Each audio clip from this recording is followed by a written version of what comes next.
My name is Traci Johnson. I live in Nashua, New Hampshire, and I'm part of the Nashua Baptist Church.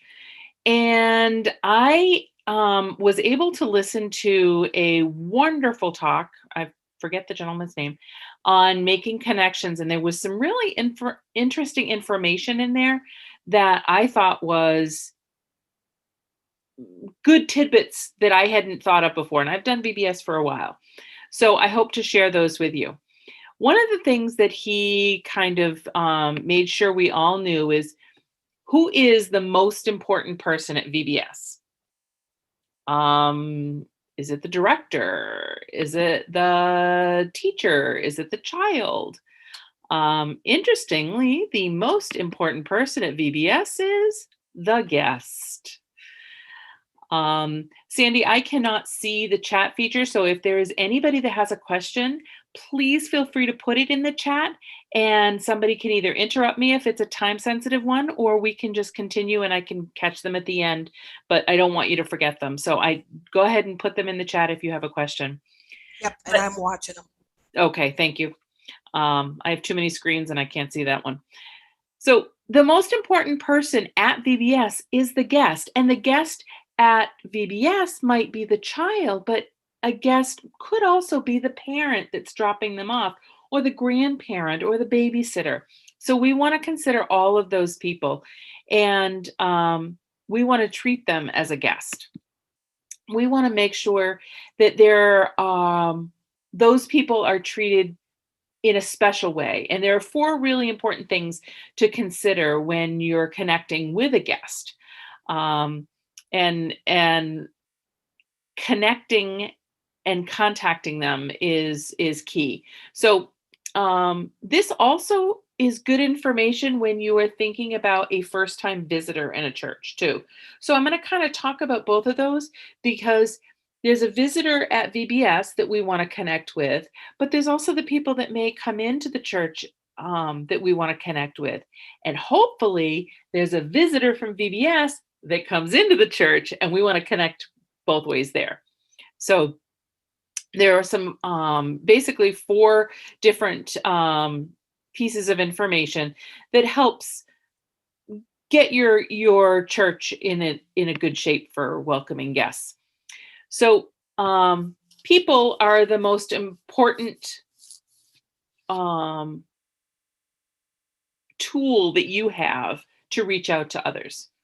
A little note card, a coffee mug, all those are lovely things, but that your most important asset is the people in your church. And interestingly, it's not your pastors or your church staff.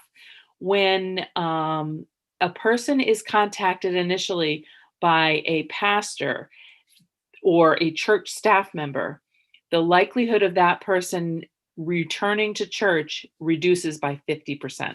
I thought that was such an interesting study, that when they're contacted in some way by another church member, they're more likely to return. So contact can be an email, it can be a phone call, or it can be a visit. And we'll kind of talk into that as we get going. But what I really want you to take home is the person doing the connecting is the most important piece here. Your next slide is do not delay. Don't wait to contact or connect with this person. It's really super important to have a system in place so that you know who is going to connect and when they're going to connect and how they're going to connect, because that can't be left to chance. If it's left, it doesn't get done. We know that. At least in my house, I may be the only one on the planet that if it's not written down, it doesn't get done. So this, if you have a system, you make sure that it gets done. If a person, these were really interesting statistics. If a person is contacted within 36 hours of them attending your church, there's an 85% of them chance of them returning. Okay. Look at how this drops. 72 hours, it drops to 60% chance of returning. And if you wait 7 days to contact somebody, that has attended or you've has visited your church, you only have a 15% chance of them returning. So waiting until the following Sunday is not going to be sufficient. You've got to have a system in place. And so I encourage all of the VBS directors and to talk with the pastoral staff and talk with your greeter committee or whatever you have for your organization of your church, and figure out how you're going to really target these visitors that hopefully come through your doors both at VBS and soon afterwards. It's also really important that we repeat it often. We want people to be welcomed frequently. We want to make sure that there is someone identified to greet them and to talk with them. We want them to return frequently. A first-time guest has a 10% chance of joining your church. If you can get that person to to attend your church again, you have a 25% chance of that person joining your church. And really, joining your church means getting to know Christ as their Lord and Savior. And that's really what we're about. If you can get somebody to come to your church for the third time, and it doesn't have to be in a row, it doesn't have to be 3 weeks in a row, they have a 45% chance of joining your church. So you really want to repeat this process over and over again. You want to contact them so that they will continue to come back, because they're more likely to join the church and accept Jesus. Remember that it is a super marathon, that we are not getting anybody to be able to just walk in the church and join on the first day. Especially in the Northeast, this is pretty common, but many families take up to 18 months to commit to joining a church. But if you can get them active in the church and involved in the church and returning to the church, that's what we want. We want them to commit to being part of the church, but we want them to commit to Christ first. And so all of these activities that we're talking about is making a connection with the people that you are seeing walk in your door and holding on to that connection and not letting that go. Okay, so we're going to have a trivia break. Here's where I need Sandy to monitor the chat for me. Got it. In the United States, oftentimes we use a handshake as a formal way of greeting. In China, what is the most common formal way of greeting? So in the United States. Yep. So we have bowing, kiss, bowing, another bow, another kiss. Neither of those are correct. Wow. Okay. Those would be correct for Japan. The bowing would be correct for Japan, and I'm talking about China. Catherine says nodding. Not quite. All right. Shulem says shake hands. We have a fist bump. She got it. It's handshake. Okay, so Shulam says handshake. Very good. So I think the reason I wanted you to kind of think about that is, don't be afraid with greeting the way you feel comfortable greeting, because if you greet the way that you think the person might be comfortable, you're going to feel awkward. So obviously you don't want to go up and give somebody a bear hug at their very first greeting, but if you stick out their hand and they kind of wave to you, well, that's telling them that they're saying, no, I'm not comfortable handshaking right now. Especially in COVID country, good old elbow bump or something. But be yourself. And so don't worry about how we greet. Just make sure that you do greet. So what are some of the things that we can do to connect guests to members? So once they walk through the door and you've greeted them, now what?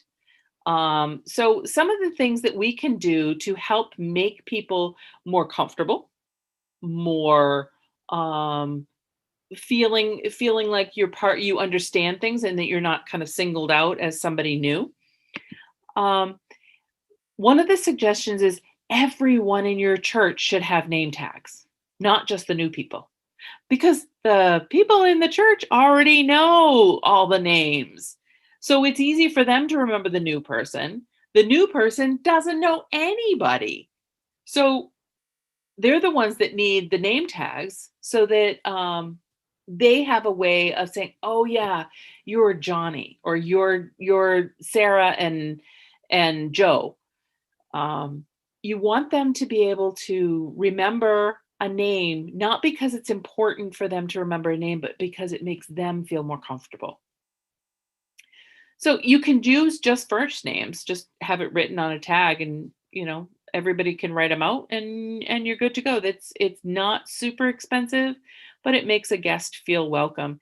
And even if you just use those name tags after different events, that where you might be getting more people joining your church or visiting your church, I think that that's important too. So I really encourage all churches to think about name tags for everybody. This slide right here is probably got some of the most important information, and probably is my favorite slide so far, other than the handshake, which kind of led to the trivia question. But everyone needs to know the greeting procedure. So you have greeters in your church. I know in our church we have a team of people who are pre-COVID would hand out the bulletins. Post-COVID, they greet people. They might show them where the bathroom is or the coffee or whatever. So that's great that we have a greeting team. But you know what? Everybody in the church needs to know those greeting procedures. Everybody in the church needs to understand how to greet a newcomer. The other thing is, and I thought this was genius, the chairs closest to the door. So in a small group setting, if you've got a door over here and you have a whole group, the chairs, the 2 or 3 chairs that are closest to the door should always be left open. Those should not be taken up by your church members. Because really, what guest wants to traipse past every single one of you to go to the furthest chair? That's not going to entice them. They're not going to want to come back. So if you save those chairs right there by the door, they can kind of sneak in, because they're going to be the ones that are last to your small group. Honestly, they're the ones that everybody's going to want to talk to. They might not know how to get there. Somebody's got to lead them down the hallway. They're not going to be first to your small group. So leave those chairs for them. This also goes for the back row of the church. Don't crowd the back row with all of your regulars. Leave those for your guests. Make your regular attendees sit more forward, because what guest wants to go sit in the front row? The other thing that I kind of point out here is, and we'll get into it a little bit more in the slide or in the presentation, is have a host in your small group. So someone who's identified as a host, that's not the leader of your small group, but has someone as the host, sit near those empty chairs. And we'll kind of go into what that person can do. So your host or your hostess essentially is a very structured role when you have a guest in your small group. So let's say somebody has come to your church service and now you're breaking into small groups, or vice versa, however your church works it.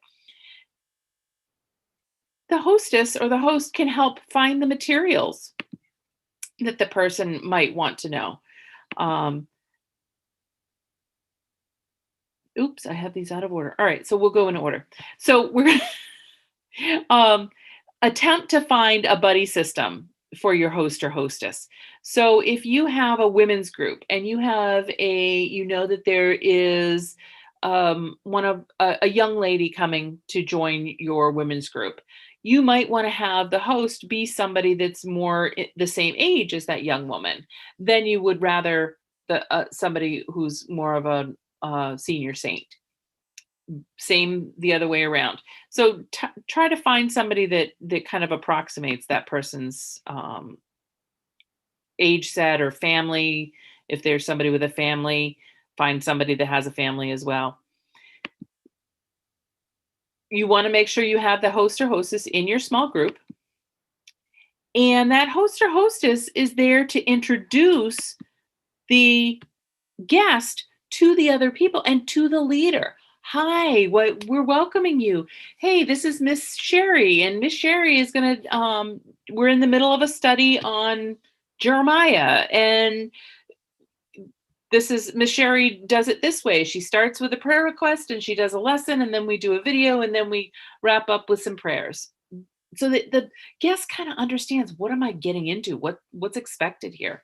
You can explain the procedures. You can maybe get the person some materials. If there's materials being used, you could share your materials if there's no more, or have an extra one that they could borrow. Um, Also, sometimes the guest is like, where is the bathroom? And having that host or hostess there that has already talked about a whole bunch of things, they might feel more comfortable leaning over and asking if they need to find an emergency use or emergency situation or a bathroom or something. So it's really important to have those host or hostesses in your small groups. So another way of connecting to our guests, connecting our guests to our members, is by doing a home visitation. And I know this like scares everybody. Like, oh boy, I don't want to go do a home visitation. It's really important that we do it slowly, and we do it methodically and intentionally and thoughtfully. So in New Hampshire or in New England, we're a very, I think, fairly closed off kind of people. This is my area. And so you might want to start with just what we call a porch visit, just a wave.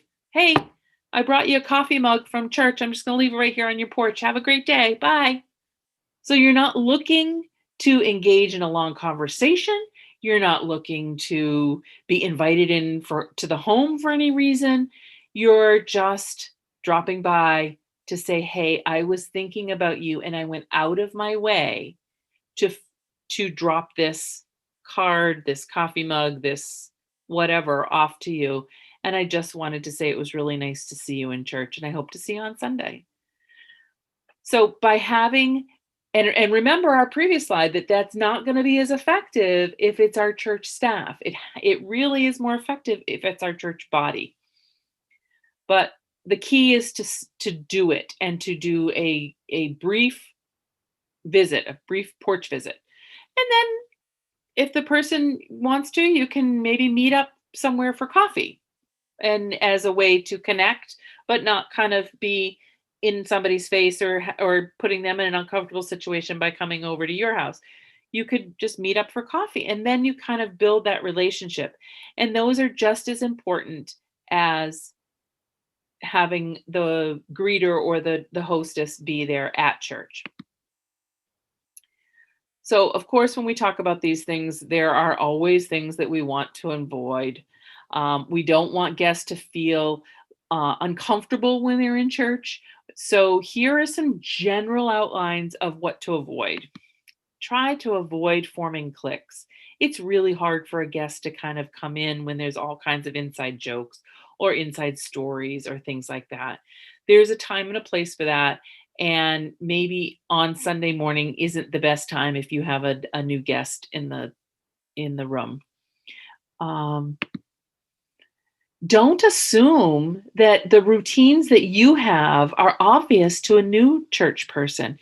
Maybe this person is a transplant from the South and understands all of the nuances of a worship service. Great.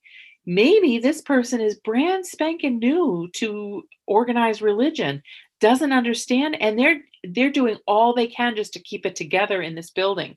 So let's make things obvious. Let's over-inform rather than under-inform. Don't make your guests fend for themselves. Offer to get them, hey, we go over here to get a coffee. Would you like me to get you one? What are you taking it? Or, hey, before we go to small group, we stop over here and we pick up a donut. Would you like a donut? Or, oh, you're gluten free? Okay, well, you know what? We have these options over here. There's some fruit on this bar over here. So help them kind of negotiate what's going on. Oh, all right, I'm going to go back to that one because the other thing we don't want to make a guest do is get their own chair.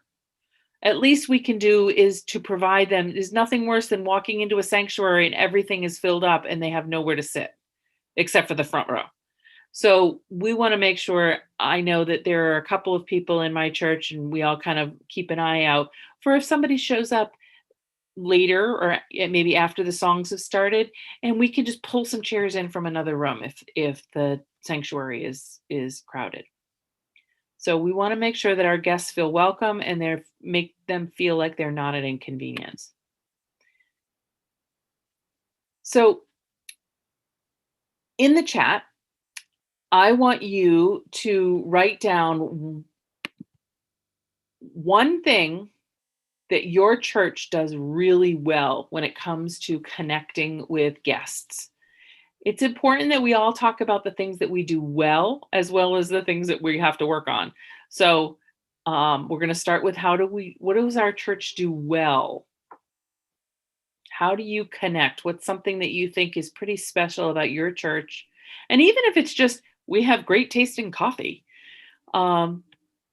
What is it that you feel like your church does? They have little clipboards and bags for kids. Ah, yes. So our kids can be the guests too. Yep. Yep. And greeting. This is from a lady in a Hispanic church because they like to hug. Ah. We call her text a visitor the day that they come, and a member writes a postcard the first week. Perfect. See, you have a system. Yep. You should be giving this workshop. Yep. It says, my kids go to give them, go to them. My kids go give them to the other kids and introduce themselves. Okay, great idea. Okay, yes. Yep. Again, finding those matches. If it's a child, match it with a child and they can go off. Yep. Exactly. That's really good. Yeah. And then free lunch. Ah, free yes. Lunch. Yeah. Free anything is good. We have free coffee mugs at our church. Yeah. I don't know. I'd like the lunch. Yeah, exactly. Yeah. Now list one thing you'd like to improve on. What's one thing you think maybe you could improve on? I know I got done this session. I was like, wow, we could really do this and this and this.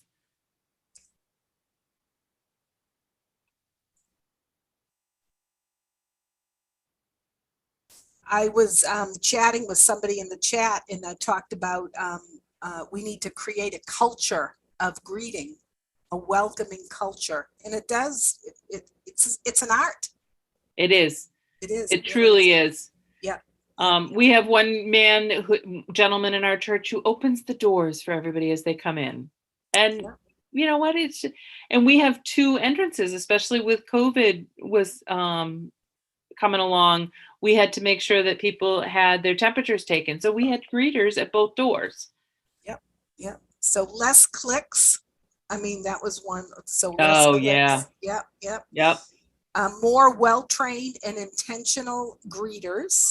Yes. Absolutely. Everyone needs to be trained as a greeter. Yep. Kind of like everybody's a missionary.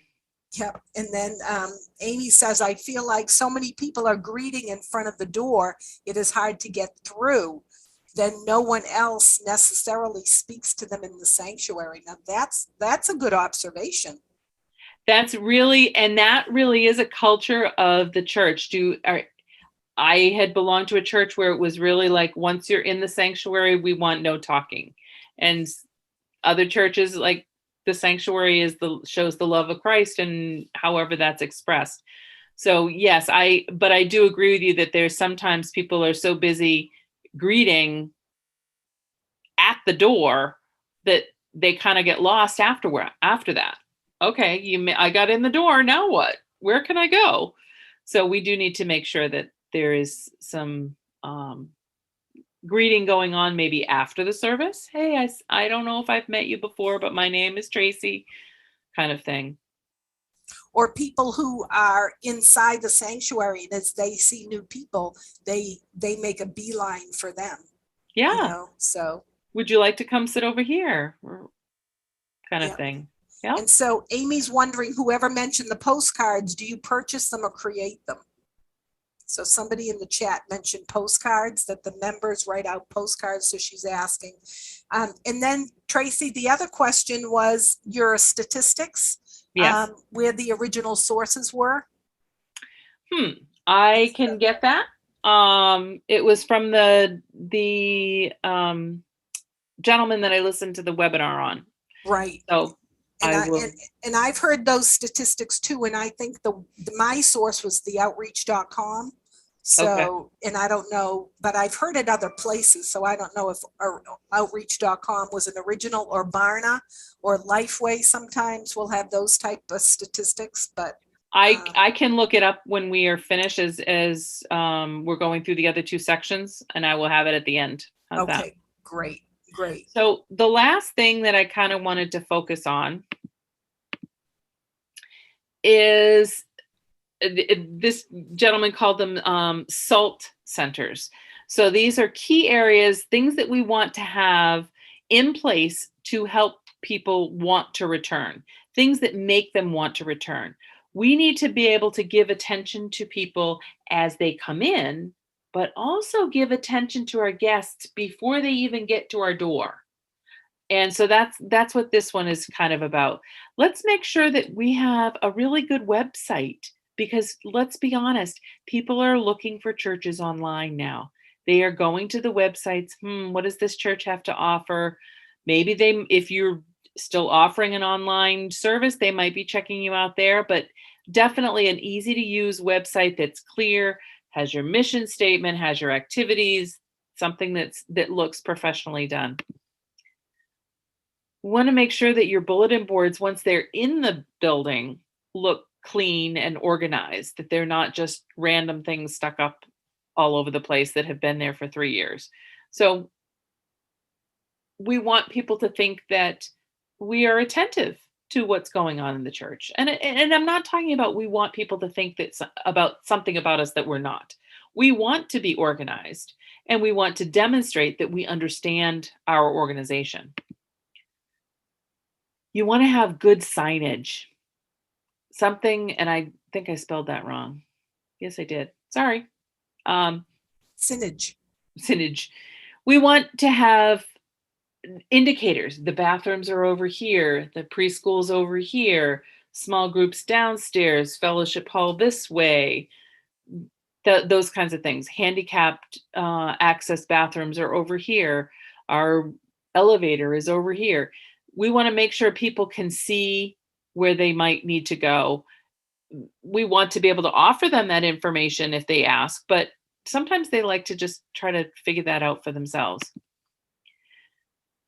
Definitely want to make sure our restrooms are clean. Even if our cleaning team came in on Friday, sometimes things are a little askew in the bathrooms. And so if you're in the bathroom, pick up that piece of paper towel and put it in the trash so that our bathrooms look uncluttered, or wipe down the sink if there's some puddles on it from the 3-year-old who was just in there.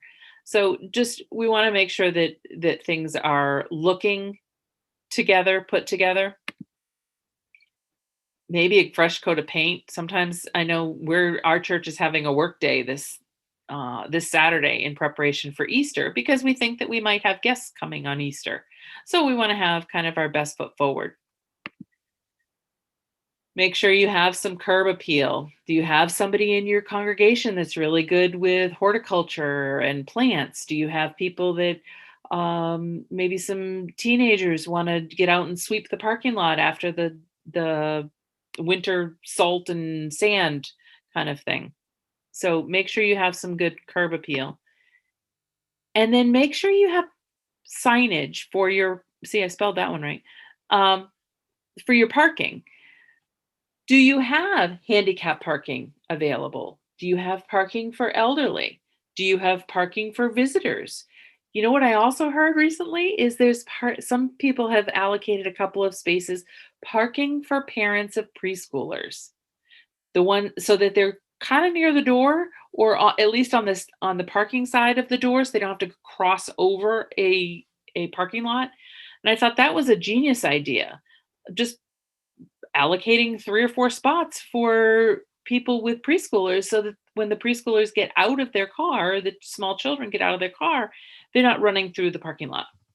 So I share those. I just thought that was a kind of a neat one. But making sure that you have some of those allocated slots for some special guests. How's that?